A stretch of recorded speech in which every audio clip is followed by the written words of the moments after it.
រងចាក់នៅក្នុងស្រុកគឺអភ័ព្វដោយសារតែអត់មានឱកាសនៅក្នុងការកាយខ្លួនទេអានេះឯងជាមូលហេតុដែលយើងចំណាយពេលដល់តែ3ខែចេញតេស្តដល់តែ8ដងតម្រាំតែសម្រេចចេញជាផលិតផលសម្រេចដាក់លក់នៅលើទីផ្សារផលិតផលរបស់គេ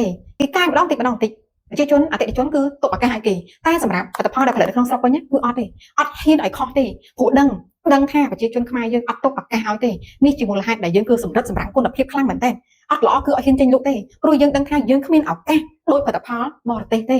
កន្លែងនេះឯងដែលខ្ញុំប្រើពាក្យថារោងចក្រក្នុងស្រុកគឺអភ័ព្វណាស់ប្រឹងចង់ងាប់ហើយគេសង្ស័យចេះចុះណាប្រឹងផលិតបានមកល្អឥតខ្ចោះគេអត់ជឿថាផលិតបានគេគិតថាយកសាច់ឆ្នាំពីគេមកបៀកច្រកទាំងដែលយើងចុះទៅប្រឌិតរូបភាពផ្ទាល់ឲ្យឃើញណាមានទីតាំងរោងចក្រសពគ្រប់បែបយ៉ាងថាគឺផលិតនៅខ្មែរពិតប្រាកដ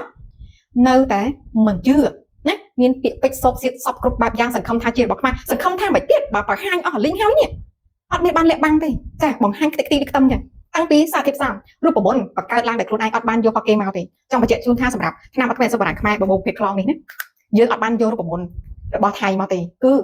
រោងចក្របង្កើតរូបមន្តថ្មីឡើងដោយខ្លួនឯងផលិតតាំងពីដំណាក់កាលដំបូងណាដោយខ្លួនឯងទាំងអស់អត់បានយករូបមន្តរបស់គេមកទេគេធ្លាប់ខុស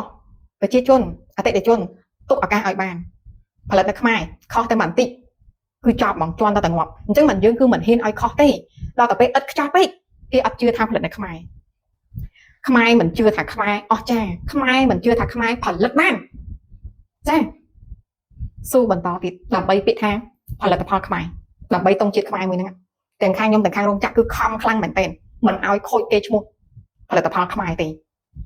ចាអញ្ចឹងសម្រាប់ពុកម៉ែបងប្អូនដែលកំពុងតែមានបញ្ហាមកថ្មីមិនថារលាកចាញ់ថ្មីរាក់ស៊ីថ្មីឈាមតាមជើងថ្មីពុកថ្មីស្រាវថ្មីឈឺថ្មីហាមតាមជើងថ្មីកំណត់កំណត់កាហ្វេតាមបរិយជាពិសេសគឺបញ្ហាក្លិនមាត់ស្អុយអាចធ្វើការជ្រើសរើសប្រើប្រាស់ជាផលិតផលថ្នាំអត់ថ្មីអសបរានខ្មែរបបោរបស់យើងបានថ្នាំអត់ថ្មីអសបរានខ្មែរបបោជាថ្នាំអត់ថ្មីប្រភេទក្លងដំបូងគេនៅកម្ពុជាតាំងពីឆ្នាំ2017គ្រាន់តែពីមុនគឺឈ្មោះថ្នាំអត់ថ្មីបែបខុសខាផលិតក្នុងប្រទេសថៃបច្ចុប្បន្នខាងក្រុមហ៊ុនបានធ្វើការផ្លាស់ប្ដូររោងចក្រមកផលិតក្នុងប្រទេសកម្ពុជារបស់យើងវិញប្រូឈ្មោះទៅជាថ្នាំអត់ថ្មីអសបរានខ្មែរបបោបរិមាណប្រើប្រាស់ប៉ុនគ្រាប់សណ្ដែកដដែល